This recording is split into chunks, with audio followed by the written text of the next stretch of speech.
Training Ground Dispatch here on the SDH Network, presented by Kaiser Permanente. I'm Madison Crews, and we're going to take you through everything that happened at training this week as Atlanta United prepares to face Nashville tomorrow at Mercedes-Benz Stadium.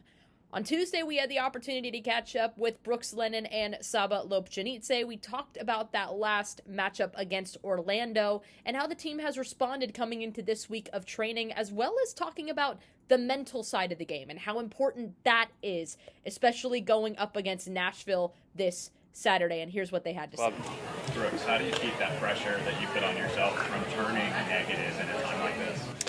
Yeah, just, having positive influences around you. I fall back on a lot of people that are in my inner circle, my family, my close friends, and understanding that, we're playing soccer for a living. We're not going to war, or we're not doing anything where, your life is at stake. And, I do, like I said at the beginning, I do this because I love the game. And, I enjoy the preparation and the steps it takes to be successful. So, that's what it's all about, is how you endure the tough times, and ultimately, in the end, you'll come out on top if you work as hard as you should work over.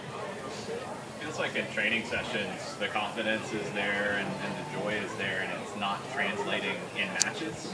How can you bring that into games when it starts to get away from the team? Yeah, I think you're right. I think every day we train so hard, and you see, the positive spirits and the work that we put in. And sometimes in games, if we go down, we kind of get a little deflated. So, yeah, it's just trying to stay positive on game day. And that's kind of what Ronnie touched on this morning, is when we go into the Benz, we need to feel like that's our home. We can't feel like that's foreign territory. Building our home with our fans and creating a good positive vibe in the stadium with, the energy that we can get from 60,000 fans. That should lead to 3 points. And the least we can do is outwork the opponent, like I said. In a difficult stretch like this, what are some things that you do personally to help mentally reset and get ready to go into this week? In outside of the soccer also, you have to stay positive, and you have to be in the focus, stay fresh.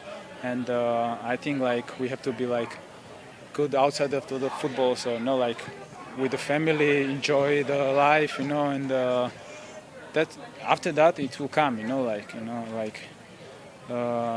if you send in positive things in the universe, it will come back, so yeah. Now, for today's session, we had the opportunity to catch up with Brad Guzan and head coach Ronny Deila. We talked about going up against Nashville. What are some of the challenges that they bring to Atlanta United, and how Atlanta United can get 3 points against Nashville? And we also talked about the mental side of the game, the same conversation we had on Tuesday with Brooks and Saba. We carried it over to Friday with Brad Guzan and Ronny Deila, and here's what they had to say. What are some things that Nashville does really well? How are you guys going to get above that and get 3 points tomorrow? Yeah, when you look at them, obviously their wingers play really narrow. It's almost like a 4-2-2-2.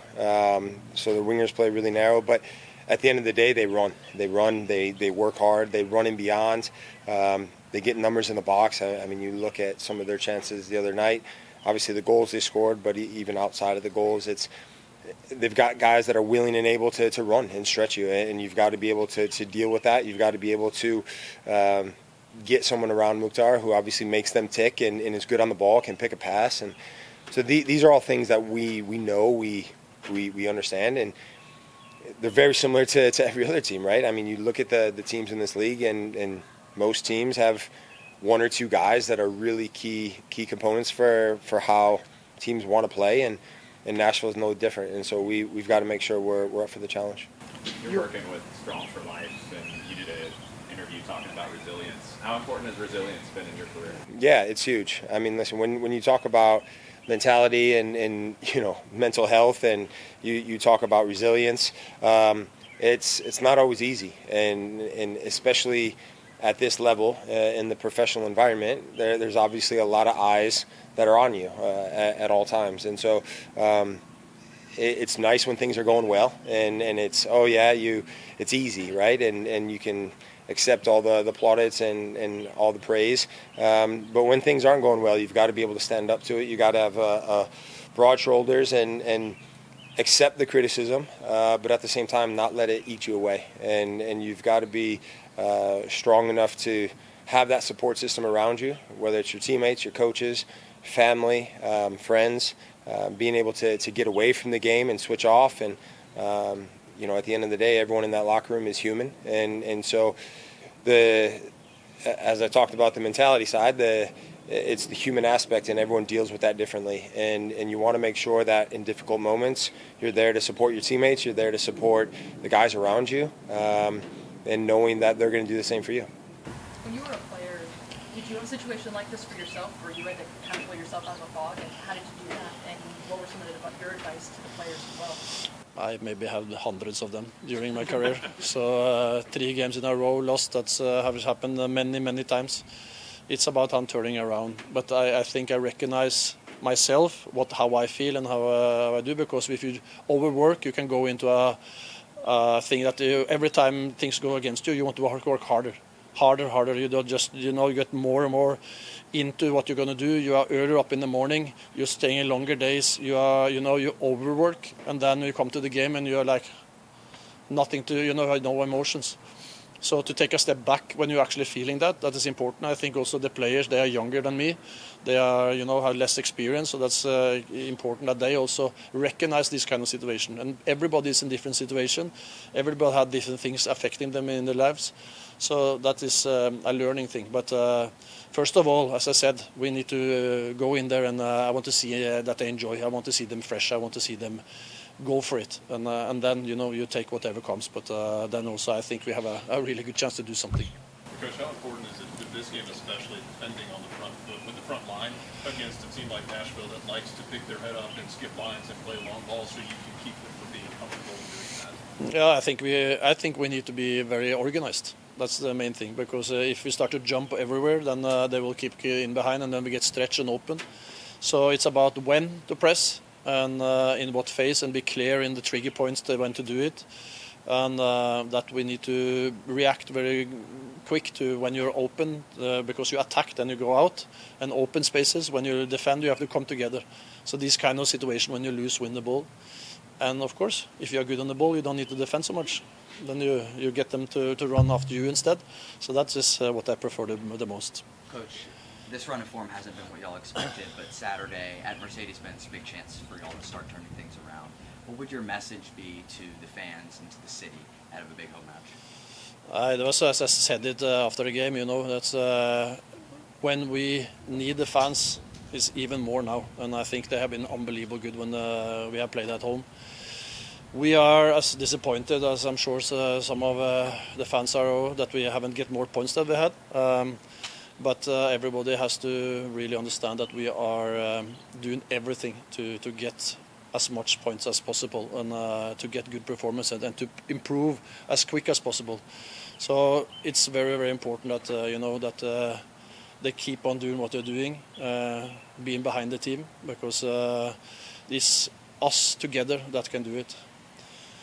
So it's all in, all us. That's the most important thing now into tomorrow. If we can do that, then we're going to take 3 points against Nashville, and we hopefully can move forward with a positive and atmosphere, and also a place where we can build even more confidence. Atlanta United versus Nashville SC this Saturday at Mercedes-Benz Stadium. You can watch the match on MLS Season Pass, or you can listen to it on 92.9 The Game or the Odyssey app. Pregame is going to start at 1:30 p.m. with myself and Abe Gordon. Then we're going to give it over to Mike Conti and Jason Longshore, the voices of Atlanta United. They will have the call for you, with kickoff slated to be around 2:55. And don't forget, after the first team match, it is also the first match for the Atlanta United Unified team. Their season starts tomorrow as well. That match kicks off a couple of minutes after the first team match concludes. So if you're already at the stadium, stay around to have a little bit more soccer fun at Mercedes-Benz Stadium. Or if you can't be there and you got somewhere else to go, you can watch the match on atlutd.com/live.